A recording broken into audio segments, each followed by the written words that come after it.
بسم الله الرحمن الرحیم ملګرو په دې ویډیو کې غواړم تاسو ته یو داسې آنلاین ویب سایټ در معرفي کوم چې پر مټ یې کولی شئ هم خپل انځورونه په فریم او هم په مختلفو افیکټونو سره جوړ او بیرته یې په ښه لوړ کوالټي سره ډاونلوډ کړئ. بعضې خلکو لپاره شاید دا ویډیو ډیره زړه وي خو ولې بعضو شاید بیخي لومړی ځل وي چې دا ویډیو ګوري او دغه سایټ سره اشنا کیږي. د اول ځل لپاره باید زه ګوګل کروم نه مخکې خلاصولو نه باید خپل وای فای کنیکشن نه ځان مطمئن کړم چې وای فای سره وصل یم.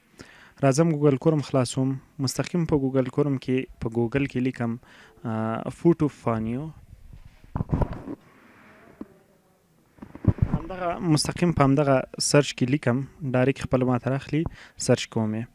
په دغه کې دغه لومړی سایټ ویني، دغه لومړی سایټ چې کوم لینک یې تاسو ته درکړی آل افیکټ ډش فوټ فانیو، بیا سیمیکالن ورسته په همدغه ادرس لاندې دغه ویب سایټ همدغه کلیک کوم. وروسته له دې نه ماته مختلف فریمونه او انځورونه دلته ښکاري. راځم په دې کې آل افیکټ، په آل افیکټ کې موږ ګورو چې موږ سره څومره ټول افیکټ دغلته دغه مجموع چې کوم په دې کټګوریانو کې دي په مختلفو عنوانونو باندې ویشلي ټول موږ ته ټوټل دلته ښیي. لکه ما سره ټوټل 629 زه آل افیکټ باندې کلیک کوم تر څو پورې ماته ټول دلته ښکاره سي.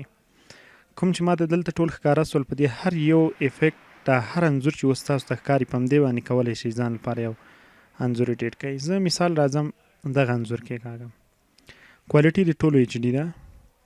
یو انځور مې له هغه نه کلیک کړ، فرض مثال تیارې نوم ورکړی دی ورته ان د ووډز، یعنې په لرګي کې هغه کوم انځور چې جوړیږي.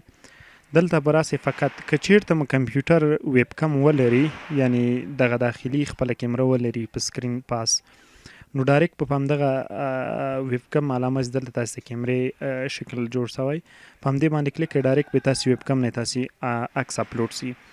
او که چیرته هغه نه غواړئ په کمپیوټر کې لرئ یا په یو اس بي او یا بل ځای کې لرئ، نو فقط چوز فوټو باندې کلیک کوئ. چوز فوټو باندې کلیک نه وروسته دلته تاسو څه ښکاري یو بل بټن اکټیو کیږي، هغه ته یې اپلوډ فرام پی سي. له پی سي نه څنګه اپلوډ کوئ، یعنې له خپل سیستم نه څنګه عکس راخلي، همدې باندې کلیک نه وروسته به خپل سیستم نه عکس راخلي. خو زه فکر کوم ما ریسنټ دلته بیګا اخیستی و خو نشته اوس. زه راځم اپلوډ ته، اپلوډ فرام پی سي. پی سي کې یو هر ډول عکس چې تاسو غواړئ همغه خپل عکس به دلته ور اپلوډ کړئ. زه مثال په ډول دلته یو دا انځور لرم، کلیک نه وروسته د کم حجم عکس به دلته انتخاب کړئ. درسته یو وار بیا خپل سایز وګورئ هلته چې څومره سایز ده، دا به اپلوډ کړئ. د یو څو سیکنډه نیسي. وروسته له دې نه تاسو کولی شئ په خپلې کومه اندازه باندې چې غواړئ په همغه اندازه ځان لپاره دلته کټ کړئ. زه مثال دلته همدا اندازه اخلم، بل هغه نور کراپ اخلم، کراپ همغه اندازه ته کټ کړي. تاسو کولی شئ والیم اپ ډاون سره هم دا کته پورته بوځئ او په ایروکي موس سره نیولو سره هم کته پورته بولی شئ. کراپ اخلم، کراپ نه وروسته ګوره زما انځور دلته کوچنی ښکاري، تیار افیکټ دلته ورته اپلای دی.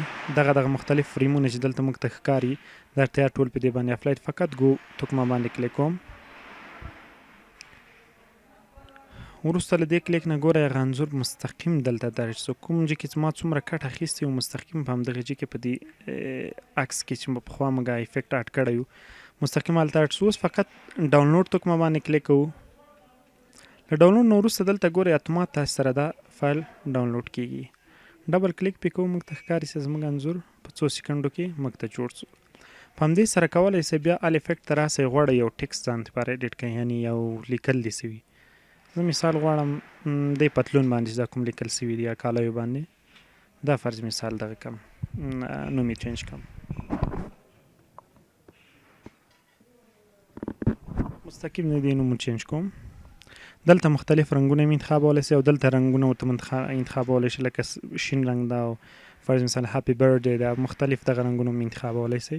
خو زه مستقیم همدغه سور رنګ پرېږدم، په دې کالیو باندې ښه ښکاري. ګو بټن باندې بیا کلیک کوم. دا به اوس داسې یو افیکټ تاسو ته دلته جوړ کړي لکه څنګه چې ګنډل سوی وي دا کالي. که تاسو دا انځور ښه دقیق وګورئ لکه څنګه چې ګنډل سوي وي، عین کټ مټ به تاسو داسې ښکاري. زه ډاونلوډ کوم. ډاونلوډ نه وروسته که چېرته د انځور سایز زیات و بیا دلته تاسو ته سایز ښکاري، ډبل کلیک کوم. وګورئ کټ مټ همغه څه چې ما غوښتل دلته اضافه کم اضافه سول. تاسو د دې کوالټي چې کله زوم کوئ عکس کیفیت نه خرابوي، یو ښه والی دې سایډ دا داسې ښکاري عین لکه څنګه چې ګنډل سوي.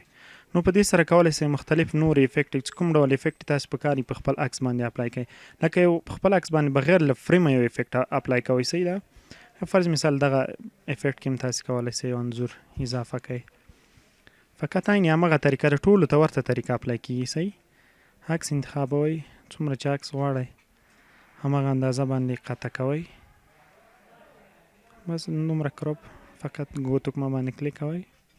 ډایرکټ به فریم کې تاسو ځای په ځای سي په دې شکل. ډاونلوډ انځور بل تاسو سره ډاونلوډ سي ښه په لوړ کیفیت په دې شکل سره. هغه ریزولوشن هیڅ میس کوي نه. او بل ښه والی دا ده چې تاسو مختلف افیکټ هم اپلای کولی شئ. فقط افیکټ هم اپلای کولی شئ. حال افیکټ ته چې راغللی دلته بیخ کې مختلف افیکټ دي. که فریم غواړئ که یې نه غواړئ مشخص همغه افیکټ هم اپلای کوئ. زه دې لپاره چې ویډیو لویه نه سي ډېره زیاته مننه چې جبران ټیک چینل در سره ګورئ. هیله ده دا چینل سبسکرایب کړئ، له ملګرو سره یې شیر کړئ چې تر څو پورې سبسکرایبر زیات سي. زه لا زیاتې ویډیوګانې تاسو ته جوړې کړم. د یو سوکاله افغانستان په هیله ډېره زیاته مننه.